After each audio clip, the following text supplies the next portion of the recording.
চলে এলাম গাইবান্ধা বাণিজ্য মেলায়, যেখানে অনেক রকমের লাইটিং দিয়ে আলোকসজ্জিত করে রেখেছে।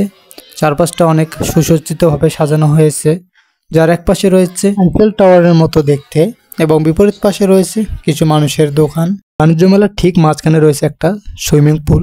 আসলে সুইমিং পুলটা গোসল করার জন্য না, এখানে পানির ফোয়ারা ফোটানো হয়, যা দেখতে অনেকটা সুন্দর লাগে এবং পানির ফোয়ারাটা অনেক দূর পর্যন্ত উপরে ওঠে। বাচ্চাদের খেলার জন্য আর একটা সুইমিং পুল রয়েছে, যেখানে নানা রকমের ছোট ছোট খেলনা আছে।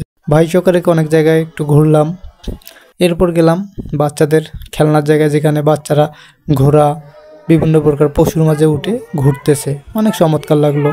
এরপর আসলাম আমরা জুয়েলারি আইটেমে। জুয়েলারি আইটেমগুলো দেখার পর আসলে নিজের মনে ভয় লাগলো যে এই সময় যদি কোনো মেয়ে নিয়ে আসা যায় তো হয়তো মহা বিপদে পড়া লাগতো। এরপর ভাই সহকারে কাপড়ের দোকান এবং ফুলের দোকানে গেলাম। অবশ্য ফুলের দোকানে ভিডিও করা এবং ছবি তোলা নিষেধ, তবুও হঠাৎ করে তুলে ফেলেছি, তার জন্য আন্তরিকভাবে দুঃখিত।